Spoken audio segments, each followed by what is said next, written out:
Tá, pronto. Eu queria desejar bom dia a todos, a todas, desejar um bom semestre para todos nós, né? Hoje nós estamos reiniciando as reuniões clínicas do Departamento de Ginecologia e Obstetrícia, e hoje a reunião vai ficar a cargo do setor de reprodução humana, com a professora Maria Célia Mendes, com o tema propedêutica e prevenção primária no climatério. Eu quero agradecer o pronto aceite para ser a estreante, né, do nosso semestre e dizer que a palavra é sua e muito obrigada por iniciar esse segundo semestre para a gente com uma aula que é tão importante para todo mundo. Então, bom dia a todos. Então, eu agradeço pelo convite, Ana, Carol, e vamos iniciar, então, uma aula no setor do climatério, propedêutica e prevenção primária no climatério. Iniciamos com propedêutica. A finalidade da propedêutica é diagnosticar as doenças que têm contraindicação à terapia hormonal e rastrear aquelas doenças que são comuns nessa idade. Aqui estão listadas os exames que nós devemos solicitar. O lipidograma e glicemia é muito importante para a avaliação da doença cardiovascular. Como vocês podem ver, aqui não está listado o ultrassom transvaginal. E, de fato, ele não é essencial para iniciar um tratamento nessa faixa etária. Devemos pedir sorologias para IST, se julgar necessário, e aplicar o FRAX. E o TSH? Há bastante tempo vem sido discutido sobre esse tema de rastreamento em pacientes assintomáticos. Vocês podem observar que a maioria dos guidelines recomendam rastreamento em pacientes mais idosos, porque o rastreio em pacientes saudáveis, adultos, não tem evidência suficiente para realizar. Em vista disso, em 2013, a Sociedade Latino-Americana de Tireoide recomenda o rastreio a partir dos 60 anos. Agora, em 2022, foi publicado na Femina o protocolo da Comissão Nacional do Climatério e da Febrasgo. Então, eles recomendam o rastreamento de rotina em pacientes acima de 60 anos ou antes se a paciente apresentar sintomas de disfunção da tireoide. E a vitamina D? A ANAMES, a Associação Americana de Menopausa, recomenda o rastreio em populações vulneráveis de maior risco, por exemplo, pacientes idosas e com osteoporose. E no editorial da RBGO, em 2017, o doutor Francisco José, da endócrina aqui do nosso hospital, chama a atenção que nenhuma associação médica ou instituição classificou a menopausa para um risco clínico de deficiência de vitamina D. Chama a atenção aqui, nós substituir a palavra menopausa por climatério. Em 2018, a Sociedade Brasileira de Endócrino e de Patologia Clínica se posicionaram sobre os valores normais da vitamina D. Então, em pacientes acima de 60 anos, saudável, ela deve estar acima de 20 nanogramas por ml. E entre 30 e 60 pacientes com idosas e com osteoporose, que é o motivo da nossa aula, mas também gestantes e lactantes. Então, diante de uma paciente do climatério que vai fazer terapia hormonal, é obrigatória a avaliação da mama e uma avaliação cardiovascular. Além da anamnese e do exame físico, realizar o lipidograma e glicemia de jejum, porque vai nos ajudar no cálculo do risco cardiovascular. Os outros exames são necessários porque nós temos que avaliar a paciente como um todo, uma avaliação completa, porque nós somos o clínico da paciente, mas elas não são essenciais para iniciar a terapia hormonal. Então, com relação à cocitologia oncótica, se tivermos 2 exames anuais normais por 2 anos, podemos realizar de 3 em 3 anos. E o rastreamento pode ser interrompido após 64 anos, se nos últimos 5 anos apresentou 2 exames negativos consecutivos. O rastreamento do câncer de colo, segundo a Sociedade Americana de Câncer, pode ser feito qualquer um desses exames. Nós também defendemos isso. Mas no Brasil, o que é mais usado é a pesquisa do sangue oculto anualmente em pacientes acima de 50 anos. E se presença de sangue, colonoscopia. Mas se quisermos iniciar com colonoscopia, podemos fazer, e se tiver normal, realizar de 10 em 10 anos. O câncer de colo retal aumenta a partir dos 50 anos. Por isso, a triagem regular em adultos acima de 50 anos é a recomendação de todas as sociedades.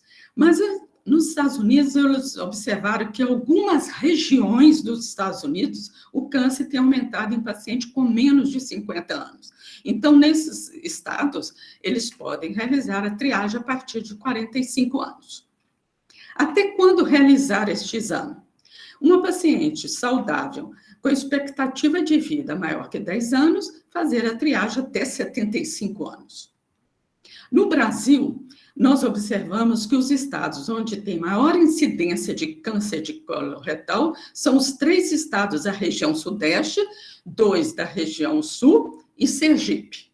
Então, nesses estados, o Ministério da Saúde e o INCA estão estudando se não valeria a pena diminuir a idade. A mamografia, segundo o Ministério da Saúde, em mulheres de 50 a 69 anos, o exame deve ser feito bienalmente. Mas se a paciente estiver em uso de terapia hormonal, a mamografia tem que ser anual. Em mulheres em outras faixas etárias, a mamografia de rotina não é recomendada. E em mulheres de alto risco para câncer, o que o Ministério defende? Esse alto risco para câncer de mama ocorre em 5% das mulheres. Faltam trabalhos para determinar as estratégias de rastreamento. Então, nós temos que individualizar caso a caso. Essas mulheres são aquelas que apresentam mutação dos genes BRCA1 e 2, outros genes, e agora, mais recentemente, tem sido recomendado para aquelas pessoas que fazem radioterapia supradiafragmática, antes dos 36 anos. A FEBRASG, a Sociedade Brasileira de Mastologia, o Colégio Brasileiro de Radiologia, defende que a mamografia deve ser anual a partir dos 40 anos e a interrupção do rastreio quando a expectativa de vida for menor que 7 anos. Para rastreio da dislipidemia, vamos fazer o lipidograma e da diabetes mellitus, a glicemia. E esses exames nos ajudam também na avaliação cardiovascular, diagnóstico tanto de síndrome metabólica, tanto no cálculo do risco cardiovascular. Na transição menopausal, o período antes da menopausa é um período onde há um perfil lipídico heterogênico, ocorrendo aumento do colesterol, LDL, triglicerídeos e diminuição do HDL. Portanto, as dislipidemias já são comuns nesse período da vida da mulher e aumenta o risco do cardiovascular, porque nós sabemos que a doença cardiovascular é a maior causa de morte de mulheres no climatério. Vocês observam aqui um gráfico nos Estados Unidos, mas o Brasil acompanha, é ao mesmo jeito.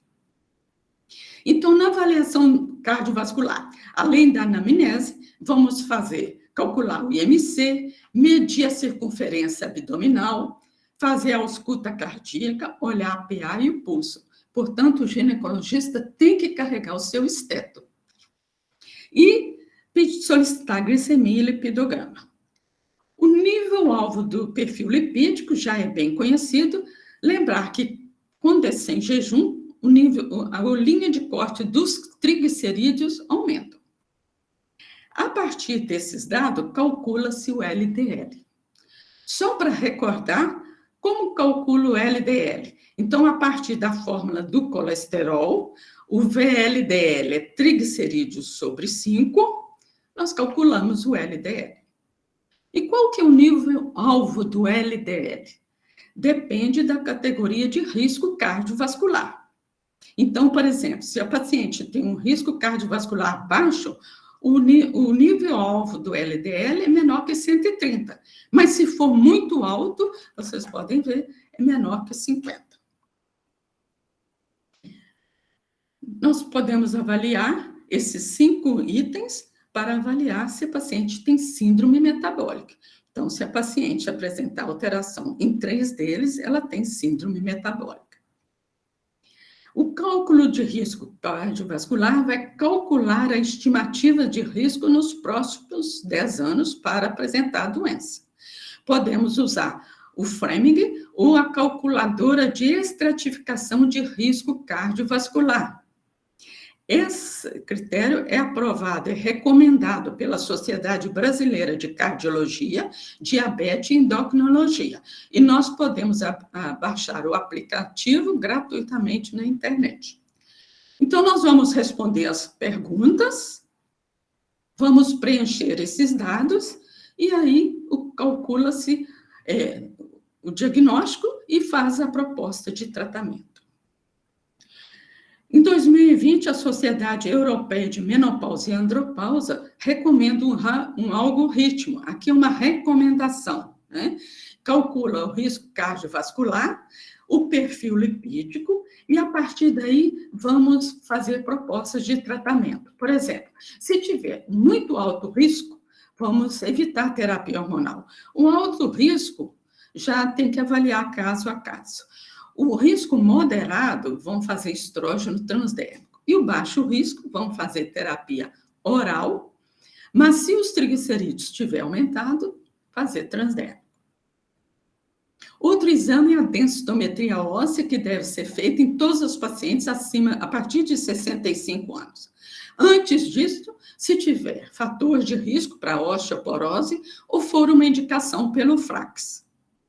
Os fatores de risco mais comuns, mais frequentes, paciente com IMC menor que 21, portadora de insuficiência ovariana prematuro, fumantes, aquelas que ingerem mais de 3 doses de álcool por dia, uso de corticoide por mais de 3 meses, uso sistêmico, e algumas doenças que causam osteoporose.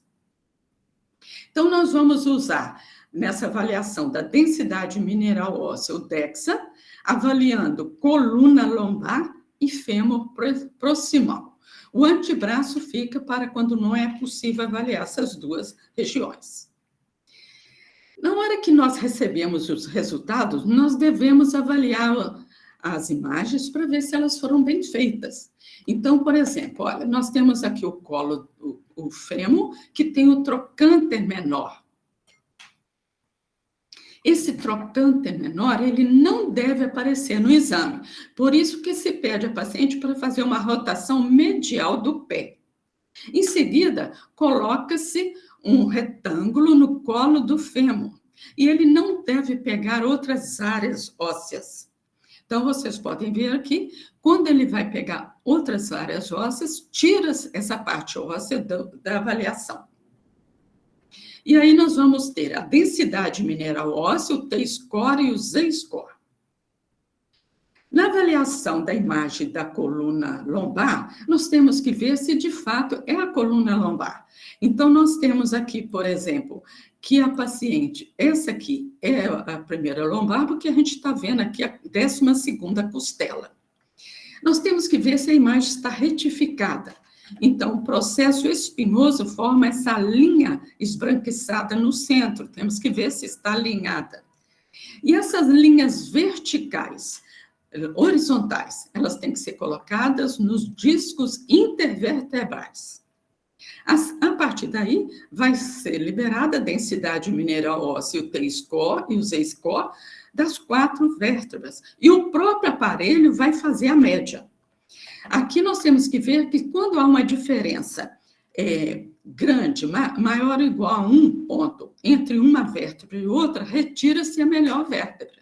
E aí o próprio aparelho é que vai calcular o L1 a L4, ou L2 a L4, depende da vértebra que ele retirou. Então, o T-score é usado para mulheres mais idosas e o Z-score para mulheres mais jovens. Vamos dizer que a paciente tem osteoporose se o T-score estiver menor ou igual a menos 2,5 e osteopenia se estiver entre -1 e -2,5. E quando o resultado em Z-score, quando ele estiver menor que -2, nós dizemos que tem baixa massa óssea. Então, aqui nós não falamos de osteoporose, baixa massa óssea. 20% dos casos de osteoporose tem uma causa secundária, então temos que pesquisá-la.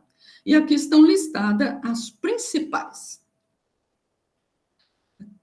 Aqui é o protocolo da Sociedade de Reumatologia Brasileira. Então, vocês observam que eles recomendam o raio-x de coluna rotineiramente em toda paciente que tem osteoporose. No protocolo da Comissão Nacional de Osteoporose da Febrasgo, o protocolo é mais enxuto. E nós aqui seguimos o protocolo do ADOM, que é um ambulatório de doenças ósseas metabólicas, porque se nós tivermos alguma doença secundária, nós vamos encaminhar para eles. Quero chamar a atenção aqui sobre o cálcio sérico. Uma pequena alteração no cálcio sérico, por exemplo, 10,7, tem que investigar hiperparatiroidismo. E o raio-x de coluna será feito se a paciente perdeu altura, se fez uso crônico de corticoide ou fratura por fragilidade. Portanto, quando a paciente chega na primeira consulta do climatério, tem que medir a altura da paciente. Então, aqui mostra um raio-x de coluna, que podemos ver aqui, no corpo vertebral, em T2, uma fratura. O FRAX é um algoritmo que calcula a probabilidade de fratura nos próximos 10 anos. Ele deve ser feito entre pessoas de 40 a 90 anos. Então, nós entramos no site da Abraço, Associação Brasileira de Avaliação Óssea e Osteometabolismo. Ele é livre, todos podem entrar, procuramos o teste de FRAX, vamos achar um questionário que tem a bandeira do Brasil. Para ganhar tempo, não precisamos colocar o nome nem a data do nascimento, só a idade, e vamos preencher os dados. Então, aqui nós não usamos vírgula, e sim ponto. Vamos calcular, então vamos obter esses dados, que é o limiar de intervenção. Aqui está a fratura de quadril e a fratura óssea maior, que é a fratura clínica vertebral, fratura de húmero, antebraço e quadril. Então, o limiar de intervenção indica a intervenção. É a linha de corte para intervenção. Pode ser fixo, que é usado nos Estados Unidos e no Canadá, e no Brasil e na Europa, usa-se o limiar de intervenção na curva. Então, preenchemos os dados. Se a paciente fez o DEXA, vamos colocar aqui, nesse vermelho, nesse quadrado, o nome do aparelho, pegar a densidade óssea do colo do fêmur, não é T-score, vamos colocar nesse outro quadrado e vamos mandar calcular. Esses dados obtidos, nós vamos preencher o próximo quadro e vamos mandar calcular. E aí nós vamos obter a curva. Quando a marcação estiver em verde, tem baixo risco de fratura. Quando estiver em vermelho, alto risco de fratura. Ele sempre vem essa interpretação dos gráficos para nos orientar. Se a paciente não fez o DEXA, nós não temos esses dados. Então, nós vamos calcular a si mesmo, vamos obter os dados, vamos preencher o próximo quadro e vamos obter, então, um gráfico que tem essa faixa amarela. Quando estiver na faixa amarela, indica médio risco. Então, tem que se fazer a densitometria óssea. Existe uma nova proposta de modificação do FRAX que vai entrar em breve no Brasil. Então, na faixa amarela, quando aparece a faixa amarela, então aí nós vamos fazer a densidade mineral óssea e aí vai surgir uma faixa de limiar de intervenção. Então, vocês podem ver aqui essa linha. Então, abaixo da linha será baixo risco, acima da linha alto risco e a vermelha vai se tornar muito alto risco. Então, nós teremos assim, baixo risco é o baixo risco anterior, acrescentado dessa parte verde, né? Na parte aqui do médio risco, acima da linha é alto risco e o vermelho, muito alto risco. E a partir dessa classificação, nós vamos propor tratamento. Como vocês podem ver, nesse trabalho 2020, eles mostraram que a maior parte das pacientes se encontra no baixo risco. E é aqui que nós podemos trabalhar na prevenção de perda de massa óssea. Próximo item da aula é prevenção primária no climatério, que tem como objetivo fornecer informações sobre o climatério, orientar mudança de estilo de vida, que nós sabemos que é mais difícil do que passar uma receita, e prescrever medicamentos se necessário. Nas informações sobre o climatério, nós vamos conversar com os pacientes sobre os sintomas e sinais da síndrome climatério, dos exames necessários, do tratamento e mudança de estilo de vida. Tentar sanar todas as dúvidas das mulheres sobre o climatério. Essas orientações fornecidas a pacientes podem ser feitas individualmente no climatério ou em grupos, que é mais fácil quando a gente faz em clínicas. Então, nós vamos fazer palestras, confeccionar cartazes, cartilhas e participar também de programas de rádio, TV, tirando a dúvida das mulheres. Na mudança do estilo de vida, temos que conversar com a paciente sobre a sua dieta. Orientar, diminuir a ingesta de alimentos ricos em colesterol, gorduras saturadas e aumentar a ingesta de alimentos ricos em cálcio. Fornecer à paciente um formulário para levar para casa, para ela ver os alimentos ricos em cálcio, o leite, os seus derivados, verduras verdes escuras. Conversar com ela, por exemplo, mostrar que 250 ml de leite temos 300 miligramas de cálcio. Mas se eu acrescentar leite em pó, 2 colheres de leite em pó ou de molico, vai aumentar a ingesta de cálcio. O desejado para a mulher com até 50 anos é 1.000 miligramas por dia de cálcio. E acima de 51 anos, 1.200 miligramas por dia. No retorno da paciente, nós vamos ver o tanto que ela está ingerindo de cálcio. Então, nós podemos entrar nesse site, IOF Calcium Cálculo, que é da Sociedade Internacional de Osteoporose, e vamos preencher.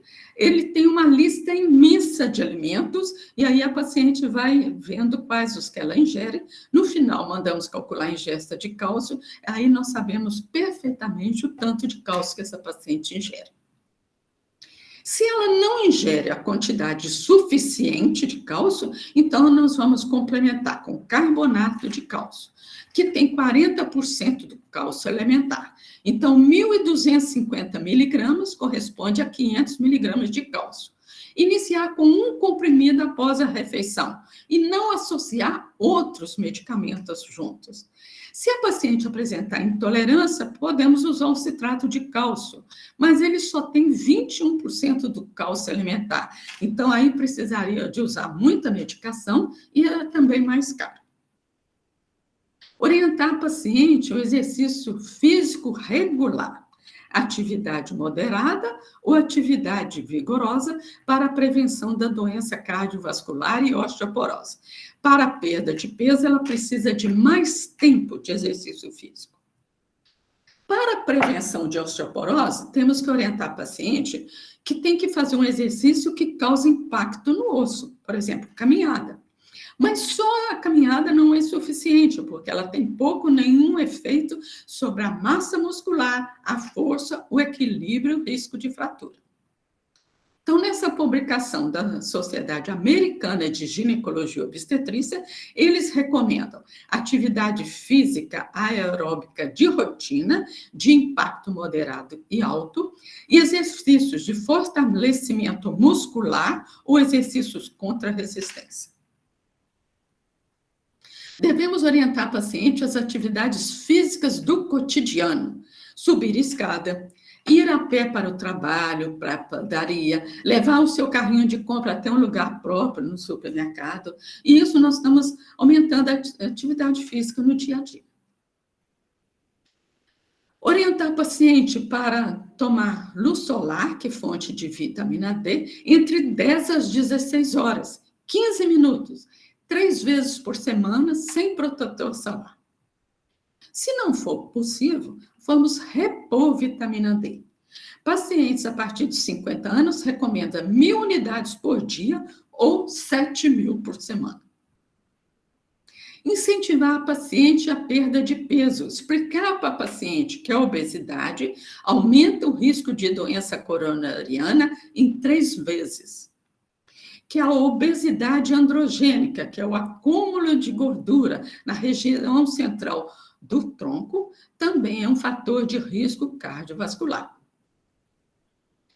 Orientar a paciente sobre os riscos de álcool e fumo no surgimento de doença cardiovascular e osteoporose. Então, em toda consulta, incentivar o abandono desses vícios. Para a prevenção de quedas, orientar a paciente o uso de sapato de salto baixo no dia a dia. Acender a luz ao levantar à noite, por isso tem que instalar um interruptor perto do leito. Uso de tapete antiderrapante no banheiro e, se possível, colocação de barras de apoio. Na casa, evitar o uso de tapetes e substituir, se possível, escadas por rampas. Para a prevenção da IST, orientar o uso de condom, que vale também como anticoncepção até a menopausa.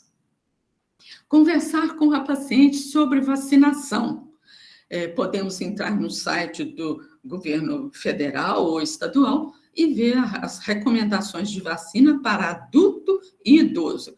Pedir o cartão de vacina. Nós somos o clínico da paciente, então nós que temos que olhar isso. Não esquecer da vacina anual, da campanha anual contra a influenza, que nós vamos incentivar as mulheres a partir dos 60 anos a vacinarem anualmente. Para a prevenção de solidão e de depressão, incentivar as atividades lúdicas, como participar de grupos, dançar, passear no shopping, cinema, praia, e até reunir com as amigas, porque isso é importante para as mulheres, nem que seja para tomar um cafezinho. Para terminar, os princípios gerais na abordagem na mulher no climatério. Esclarecimento sobre a fase de vida em que ela está, que é o climatério, rastrear comorbidades, orientar mudança de estilo de vida e prescrever medicamentos quando necessários. Muito obrigada.